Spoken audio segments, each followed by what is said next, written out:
A Casa Allan Kardec de Serquilho apresenta a palestra Esperar e Alcançar, ministrada pelo Sr. Patrício de Castro Filho. Que sejamos inspirados a buscar o conhecimento espiritual e a viver em harmonia com as leis divinas. Boa noite a todos. Aqui estamos mais uma vez, pela misericórdia de Deus, para fazer a exposição do Evangelho que Jesus nos ensinou em face das leis divinas. O tema dessa noite está contido no livro Vinha de Luz, Fonte Viva, no capítulo 103, aonde Emmanuel classifica como esperar e alcançar. Esse tema Emmanuel pegou de Paulo de Tarso na sua carta quando ele escreveu aos Hebreus. E dentro da carta que ele escreveu aos Hebreus, ele foi lá no capítulo 6,15, e deste capítulo 6,15 ele dividiu em dois temas, neste livro e no livro Palavras de Vida Eterna, no capítulo 61. Aqui ele chama de esperar e alcançar. No Palavra de Vida Eterna, ele diz que seria a finalidade da encarnação, dentro do mesmo tema. Este tema, vou ler o que ele pegou de Paulo, das cartas aos Hebreus. Paulo diz assim, na sua carta aos Hebreus: e assim, esperando com paciência, alcançou a promessa. Paulo aos Hebreus. O que Paulo pronuncia como essência dessa epístola? A passagem de Abraão. Então, Abraão recebeu de Deus, seria uma determinação para que fosse desbravar um outro território para a habitação e o desenvolvimento do planeta Terra. E nessa meta, nessa obrigação, nesse dever de Abraão, ele passou por diversas dificuldades e diversos problemas com todos os irmãos que o acompanhavam, com a esperança de que nesse novo terreno, nesse novo desbravamento, pudessem encontrar, seria as suas esperanças, realizando elas, seja material, seja espiritual. E nesse curso, Abraão passou pelas dificuldades, seria da paciência, porque muitos questionavam quando chegaria o fim, e por que tanto transtorno, por que tanto sofrimento, por que tanta demora para realmente receber de Deus, seria a indicação de que aqui é o local para dar início ao desbravamento, ou desmatamento daquela localidade. Esse é o sentido. Mas na epístola que Paulo escreveu aos Hebreus, tem um fundo outro. E, segundo os estudiosos das epístolas, diz que Paulo, quando escreveu essa epístola, escreveu em lágrimas. Seria muito comovido com a intuição que ele recebeu para escrever essa epístola. Por quê? Porque ele estava escrevendo aos seus irmãos de carne, os hebreus. Paulo era um hebreu, era um judeu também. E o sentido que ele estava escrevendo não deixava de ser também da sua missão aos gentios, porque os hebreus também tinha muitos que se enquadravam dentro do conceito de gentios. E nesse sentido, qual era o sentimento de Paulo? O sentimento de Paulo era, respeitando todos os hebreus, que pautava a sua credibilidade nas leis mosaicas. Mas aqueles que tiveram oportunidade de conviver com Jesus, de assistir e ouvir presencialmente os seus ensinamentos, e também todas as suas ações morais, as suas ações fraternais, e também que ele fez, era indiscutível, seria a inteligência de Jesus, que tinha resposta para tudo e dentro de um caminho amoroso, e ninguém conseguia combater. Então, os sinais que ele deixou naquele momento para os hebreus e para toda a humanidade que teve oportunidade de conviver e conhecer ele, era indiscutível. Era indiscutível.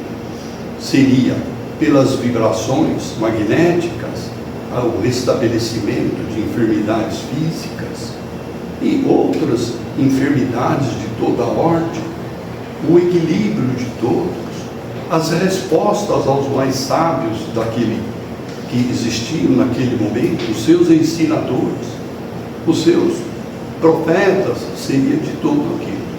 Então era indiscutível que ele era um missionário de Deus. E o missionário que nos trazia o ensinamento seria do coração. E entre o coração seria a conduta da boa vontade. Por isso que ele fundou o reino de Deus, dizendo: os meus seguidores seriam os corações e as ações da boa vontade. Esse é o pilar do início do reino de Deus, anunciado por Jesus. Dentro desse conceito, Emmanuel seria um breve relato, seria bem sintético, porque é muito profundo a carta que ele escreveu aos hebreus, que não querendo que os hebreus se desviassem, seria não retornassem o retrocesso, fixando seria nos dogmas das leis mosaicas, que desse continuidade, como ele mesmo disse no próprio Evangelho, né? Seria: eu não vim destruir a lei, eu vim dar continuidade, mas uma continuidade bem oposta, uma continuidade de horizontes dos sentimentos que nós temos inato, que é o coração, que é o amor, este é um fato indiscutível que nós temos. E Emmanuel, então, ele inicia assim: a esperança de atingir a paz divina, com felicidade inalterável, vibra em todas as criaturas. Então, a esperança realmente nós temos de atingir a paz. Todos nós pedimos isso. Quero paz, quero saúde, quero tranquilidade. Todos nós pedimos isso para alcançar. Isso é um fato. Os anseios dos patriarcas da antiguidade é análogo aos dos homens modernos. Por quê? Porque eles vivem somente os bens transitórios, os sentimentos transitórios, e ainda têm dificuldade muito grande de se despojarem do orgulho e do próprio egoísmo de si próprio.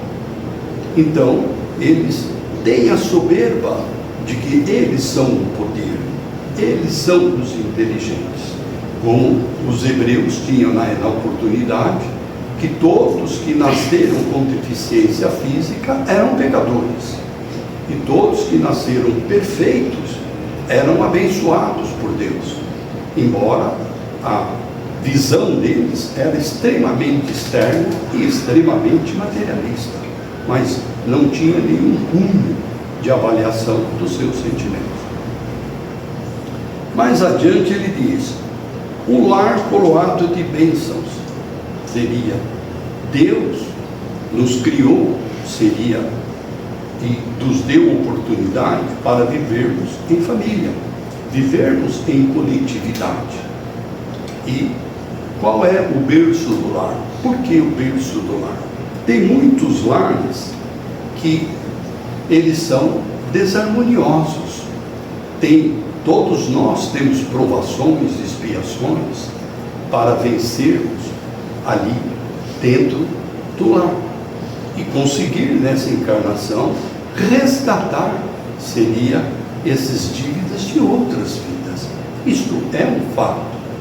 Então, as bênçãos do lar é a oportunidade que Deus nos deu exatamente para ali nos ajustarmos, olhar no espelho para nós mesmos, nos enxergarmos o que realmente devemos despojar, quais os defeitos, as imperfeições que temos, que precisamos vencer elas, deixar elas de lado, e ali na convivência do lar. E existe o lar A, o lar B, o lar C, que não tenha desarmonia? Não. Todos os lares têm as suas desarmonias. Pedro tinha suas desarmonias, Mateus tinha suas desarmonias. O próprio Paulo de Tarso teve as suas desarmonias no lar, foi deserdado pelo pai, foi posto para fora, não deixou nem repousar na sua casa, ele teve que repousar numa pousada, seria, né, em Tarso, aonde a sua mãe mandou um portador levar um numerário para pagar a sua hospedagem. Quer dizer, todos tivemos, mas era ali que Paulo começou a despertar, seria o que ele precisava vencer. Vencer dentro de si. O que precisava vencer? Para poder se libertar e seguir um caminho buscando realmente a paz divina. Buscando a paz divina. Mas para isso, a paciência, que é o objetivo principal do tema, é imprescindível a paciência. E o alcançar, porque esperar para alcançar demanda a paciência. E essa paciência, Deus nos coloca visivelmente dentro do campo material e dentro do campo familiar. Hoje casei, minha companheira deseja ter um filho, eu também desejo ter. Então vamos contemplar, ficou grávida. Poxa, a primeira curiosidade, qual é o sexo? Masculino, feminino? Sim, tem que esperar um período de tempo. Há necessidade de aguardar para poder vir a conhecer isso. E mais para frente, como será? Virá com saúde? Não virá? De qualquer forma, tem que aguardar o seu período de incubação até chegar o momento de ser contemplado pela vida. E para isso, o que nos resta? O casal, a paciência, a expectativa, a esperança. Então, nós já treinamos no berço familiar a paciência. Mais adiante ele diz, a consciência edificada. Como vamos edificar a consciência? Qual é o caminho para edificar a consciência? Para nós edificar a consciência, nós temos que um novo caminho. Nós temos que nos conscientizar que precisamos trilhar um novo, não é um velho, não é o que temos o hábito, é um novo caminho. E nesse novo caminho, novas oportunidades, novo aprendizado, novas compreensões do que? Do que realmente é a meta que precisamos traçar para galgariar a nossa ascensão evolutiva, instrutiva, educacional e, consequentemente, nas nossas ações morais. Esse é um fato também indiscutível. Mais adiante ele diz, o ideal superior convenientemente atendido. Como podemos atender seria o ideal superior?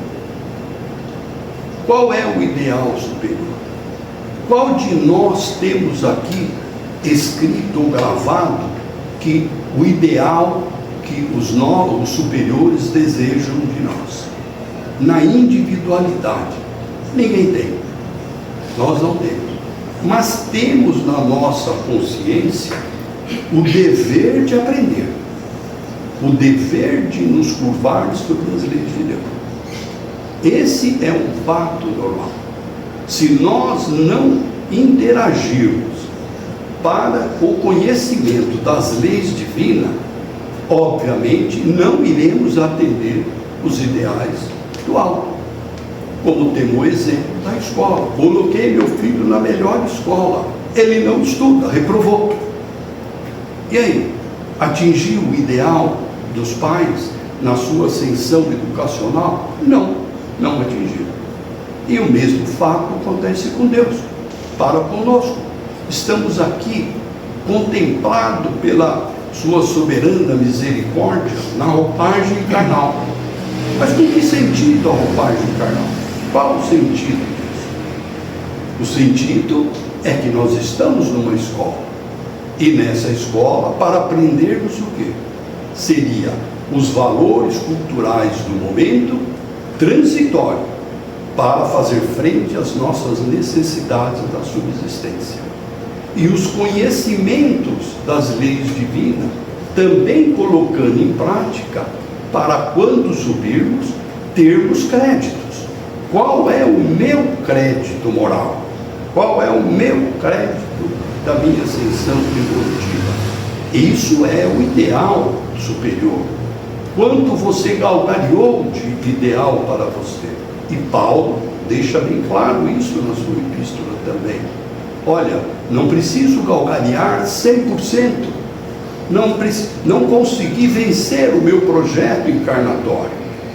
Mas consegui vencer 1%, 0,5%, venceu alguma coisa. Houve uma ascensão evolutiva. Isso não deixa de ser uma meta. Embora o caminho foi feito curvas, vai demorar um pouco mais, mas realmente está trilhando o caminho da ascensão evolutiva. Esse é um dos princípios. E mais adiante ele diz: trabalho vitorioso. Qual é o trabalho vitorioso? O trabalho vitorioso são o trabalho quando nós nos dedicamos ao próximo. Esse é o fator. Porque esse trabalho ao próximo é da lei de Deus. É da lei. Porque mais abaixo nós vamos ter aqui onde ele fala do dever. Seria o dever bem cumprido. Então, qual é o dever bem cumprido? O dever está intrínseco dentro das leis. Amar a Deus acima de todas as coisas. E o próximo como a ti mesmo. E em terceiro, você. Aí, Kardec, recepcionando o tema do dever, que é o pilar da evolução, colocou no capítulo 19, seria do 17 do Evangelho, no versículo 7, aonde ele dá o nome também e especifica o dever. Então Kardec seria, através de Lázaro, o espírito Lázaro, que psicografou, seria dentro do Evangelho, ele vai sinalizando tudo o que é o dever. E lá mais embaixo do Evangelho, ele pontua que seria o dever mais soberano. Soberano, ele usa o termo, é amar a Deus em primeiro lugar. Amar o próximo em segundo lugar. E em terceiro, consequentemente, você. Se não dedicarmos o nosso esforço para amar a Deus, obviamente, nós estaremos vivendo uma fantasia dentro de nós. estaríamos nós acreditando naquilo que não vai ocorrer. Estaríamos vivendo uma ilusão entre nós. Mas quando dedicamos na nossa consciência a amar a Deus, então vamos definir como é amar a Deus. O que é amar a Deus? Como podemos amar a Deus? E como podemos eleger o segundo, seria o nosso próximo. Como podemos fazer isso? Primeiro, seria a roupagem carnal, a oportunidade evolutiva. A segunda seria tudo que nos ocorre, tudo que está, nós passamos por ela. A família, o filho, seria os algozes dele. E dentro de tudo isso, é a hora que nós conseguimos dominar a nossa ira. Conseguimos dominar, seria o nosso sentimento de discórdia. O nosso sentimento de discórdia. E dentro desse sentimento de discórdia, por exemplo, sofri um agravo de pessoas. Senhor, obrigado pela oportunidade, porque o Senhor está me dando um meio de eu desenvolver na minha inteligência, seria a paciência, e desenvolver também na minha inteligência a não revolta. A não revolta. Seria ali dentro agradecer. Agradecer pelo dia, agradecer pela noite. Mas é um hábito comum, a noite é para todos. Mas e quando estamos num momento de convivência, de discórdia, de oposições, de opiniões, de desejos e que traçamos? Seria, o cidadão assumiu um compromisso material comigo, não honra, me criou problemas, eu não posso honrar os meus compromissos. Então, eu tenho que culpar ele, a consequência seria dos dissabores que passo? Não. Agradecer a Deus por esta oportunidade, porque nessa oportunidade Ele vai me dar a inteligência onde eu vou encontrar novo caminho para poder vir a prover o que necessário for para solucionar aquela dificuldade. Tive discussões com A ou com B, fui agravado, por isso que ele diz: aquele que bater na sua face, lhe ofereça a outra. Trouxe para nós a visão de todo um amor a Deus em benefício do próximo, Mahatma Gandhi. Mahatma Gandhi libertou a Índia sem usar um punhal, sem usar uma espoleta, seria que as crianças usam aí nas festas juninas, simplesmente com a paciência, traçada a sua meta, que o benefício era não individual, era da coletividade. E ele alcançou isso, ele alcançou. Então, ele é um exemplo vivo para nós de amor a Deus. E o próximo é exatamente nós colocarmos no lugar do próximo. Seria, tem o morador de rua, por que eu vou desviar dele porque ele vai me pedir alguma coisa? Por que vou desviar dele simplesmente porque a higiene dele é precária e ele vai exalar? Seria talvez o que não me conforta. Seria, mas ele é um irmão em expiação. Eu tenho que agradecer a Deus a oportunidade de presenciar tudo isso e ser vigilante nas minhas ações, para que essa visão não seja um treinamento meu, estaria eu treinando para a minha próxima encarnação. Porque muitos de nós treinamos nesta encarnação para a próxima. Então, hoje subestimei, quem sabe na próxima virei morador de rua. Quem sabe na próxima virei também num desequilíbrio pela droga. Quem sabe na próxima seria hoje toda a minha soberba e eu vou ter que voltar dentro do meu espaço. Essas visões Nós temos escrito no Evangelho o fato real que ocorreu no planeta. Eurípides Barçanufo. Eurípides Barçanufo foi escravo. Com o nome Rufo, passou por aquilo. Por quê? Porque quando ele foi senhorio, ele subestimou o escravo. O escravo não era ser. O escravo era um animal, era tratado como uma coisa. Seria, olha, deu parto, deu cria, né? E etc. Então veio viver como escravo, que é a soberana justiça, pela sua própria dor, aprender o que é a diferença de um e do outro. O próprio Evangelho nos diz claro, todos nós temos o dever de passar por todas as vicissitudes. Não estamos isentos de passar por nenhuma dificuldade, nenhuma, porque ali é o aprendizado. Por isso que Jesus disse que Ele é o caminho, porque Ele conhece o caminho e todos os seus espíritos. E nós precisamos também conhecer este caminho, como todos conheceram, como todos.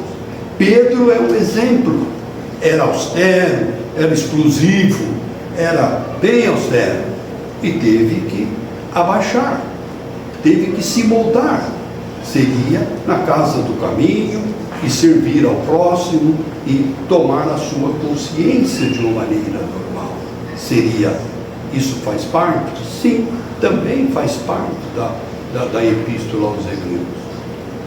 Mais adiante, ele diz, a colheita feliz. Como nessa encarnação nós podemos dizer que toda a nossa semeadura, nós iremos ter uma colheita feliz na espiritualidade? Quem ousa dizer que está seguro que vai ter a colheita feliz? Eu não ouso fazer isso. Eu não ouso. Como temos notícias em livros, como Jacob, por exemplo, escreveu no livro Voltei, né? Trabalhou 40 anos dentro da Federação Espírita, e doutor de tudo, sabedor de toda a lei divina, as suas ações e etc.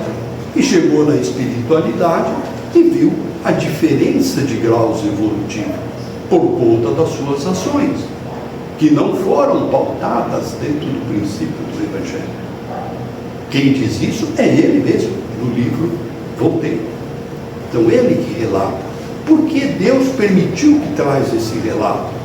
Para que nós sejamos vigilantes se as nossas ações estão pautadas no princípio da lei. E para isso, vamos colher o quê? O que vamos colher? Vamos colher a sintonia que vivemos. Vamos colher realmente o que nós estamos fazendo com o pilar. Amar a Deus, o próximo e, em terceiro lugar, a mim. Ou nós vivemos ao contrário. Primeiro eu, e o próximo, quem é o próximo? O próximo é meu filho, minha mãe, meu pai, e etc. Não, não é assim.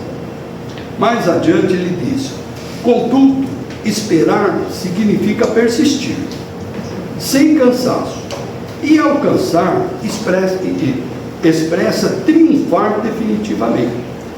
Então o tema seria persistir. Por mais dificuldade que temos que persistir na evolução. Trabalho muito, faço isso, mas e a minha evolução? Como é que fica? Como fica a minha evolução? Eu tenho que persistir na minha evolução. O meu trabalho material é imprescindível para a minha subsistência. Mas o meu trabalho é imprescindível também para quando eu subir. Ou até aqui, praticar as minhas ações com utilidade em benefício do próximo. Como vamos fazer? Mais adiante ele diz, entre o objetivo e a meta, faz-se imperativo o esforço constante e inadiável. Seria, o nosso objetivo é o paraíso. Esse é o nosso objetivo. O nosso objetivo, se possível, sentar do lado de Jesus, do seu lado direito, e ser um dos julgadores das 12 tribos de Israel. Esse seria o nosso objetivo. Mas e a nossa meta? Onde está a nossa meta? Na inércia? Nossa meta está onde? Onde que ela está? No amanhã? No perca de tempo? Olha, hoje não tenho tempo. Não tenho o hábito da leitura. Eu não gosto disso. Então, se eu não compreender as leis divinas por mim mesmo, como vou montar a minha meta para seguir? Como vou me enxergar? Não posso me espelhar no outro, porque o outro tem a sua meta, cada um tem a sua meta. Mais adiante ele tem esperança não é inanição, quer dizer, não vou ter, eu tenho a esperança, mas fico na cama guardando, não saio de casa, né? A paciência traduz obstinação pacífica na obra que nos propomos a realizar. Seria a paciência, todos nós temos o tema. Tudo acontece no momento de Deus. Tudo acontece no momento de Deus. Ninguém consegue furtar o tempo de Deus para que venha o milagre e solucione os problemas nossos. Impossível. Então, ali começa a nossa paciência. Se pretendes materializar os teus propósitos com Cristo, guarda a fórmula da paciência como a única porta aberta para a vitória. Há sofrimentos em todos os sonhos torturados, incompreensão de muitos em derredor e teus desejos. A ingratidão e a dor te voltam o espírito. Não chores perdendo os minutos em maldiga as dificuldades. Aguarda a surpresa do tempo, agindo sem precipitação. Se cada noite é nova sombra, cada dia é nova luz. Lembra-te de que em todas as águas se acham, nem todas as águas se acham no mesmo nível, e nem todas as árvores são iguais no tamanho, no crescimento ou na espécie. O que ele quer dizer isso? Todos nós temos um grau evolutivo. Encarnamos com esse grau evolutivo. Um menos, o outro mais, mas todos nós. Então, isso é o que ele nos traz em relação às águas e à árvore. E ele encerra: não te esqueças de que o êxito seguro não é de quem o assalta, mas sim daquele que sabe agir, perseverar e esperar por ele. Isto é a mensagem de hoje. Muito obrigado a todos, que Deus abençoe vocês. Se você gostou deste vídeo e quer ficar por dentro de mais conteúdos como este, não esqueça de deixar seu like, se inscrever no canal e ativar o sininho para receber notificações sempre que tivermos novidades.